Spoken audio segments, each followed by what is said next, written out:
The Ford has several platforms. First, it's a first-class presidential museum in Grand Rapids that's not just a mausoleum, but a temple to our constitutional republic. Second, it's a presidential library in Ann Arbor on the North Campus of the University of Michigan, the seedbed of insightful books and studies about President Ford, his leadership, his achievements. Third, it's the DeVos Learning Center for K-12 students who come with their teachers from all over Michigan and all over the Midwest to learn about civics, government, citizenship, and leadership. They come to grow. Fourth, it's the Ford Leadership Forum for college students and young professionals who come to Grand Rapids from all around the nation and who are still in moral and intellectual formation. And fifth, it's the Ford Presidential Foundation, which is the platform that I am privileged to serve and whose purpose is to support and grow all the other platforms. Our mission, the golden thread that runs through all these platforms, is to inspire excellence in the American character. Our audience is students, citizens in the making, and leaders at every stage of development. The DeVos Learning Center and Ford Leadership Forum, for example, hold up the example of the good life to our young people. We want to help shape their imagination, to see how they can grow into their potential, to see how the pursuit of happiness is integral to a life with meaning and purpose, in service to others and community, a life of leading when called to do so, just as President Ford lived.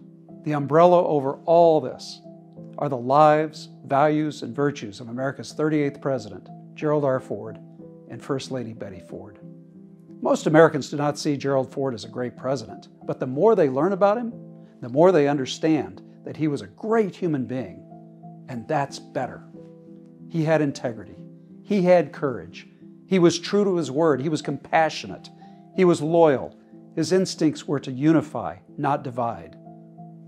Ford was an institutionalist who knew when to buck the institution. It's important to see Gerald Ford as more than a politician. He lived a meaningful life in the biggest sense of the word, a life of untiring service, virtue-anchored leadership, and inspired citizenship. Whether he was House Minority Leader, Vice President, or President, Gerald Ford looked beyond the next election to the next generation.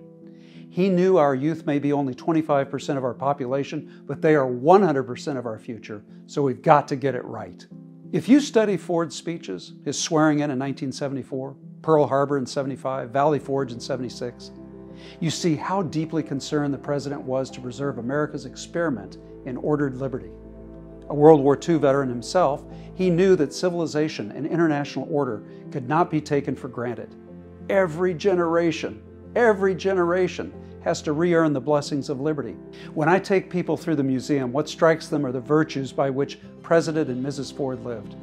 They were virtue-anchored people who put service before self. Our campus on the Grand River offers a vivid illustration of what drove President Ford to a life of leadership and service. On one side are modern skyscrapers that rise above a thriving Grand Rapids. On the other side are ancient Native American mounds, burial mounds, the remnants of a people most of whose culture disappeared long ago. President Ford asked a simple question when I interviewed him in 2005.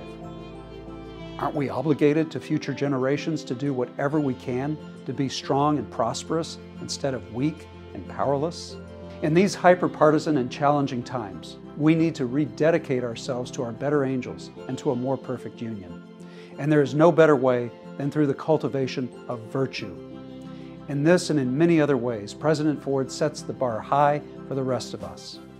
In our private and public roles, we should live a life of integrity. In our communities, we should help others live their best life. In our politics, we should be able to disagree without being disagreeable and still find principled common ground for the greater good. In our communities, we should be the bearers of truth, goodness, and beauty. Mrs. Ford saved the lives of countless women and men. She had the courage to stare down her demons. President and Mrs. Ford were very different people, but they shared the same values. He, on the one hand, was a little bit stodgy and conservative. She, on the other hand, was very lively and more liberal. They were in a marriage.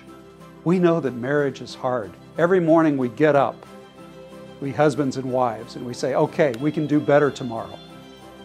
President and Mrs. Ford got up with the same attitude. We're different, but we can do better together. And that's a great metaphor for the American people. We are a family. We need to make it work.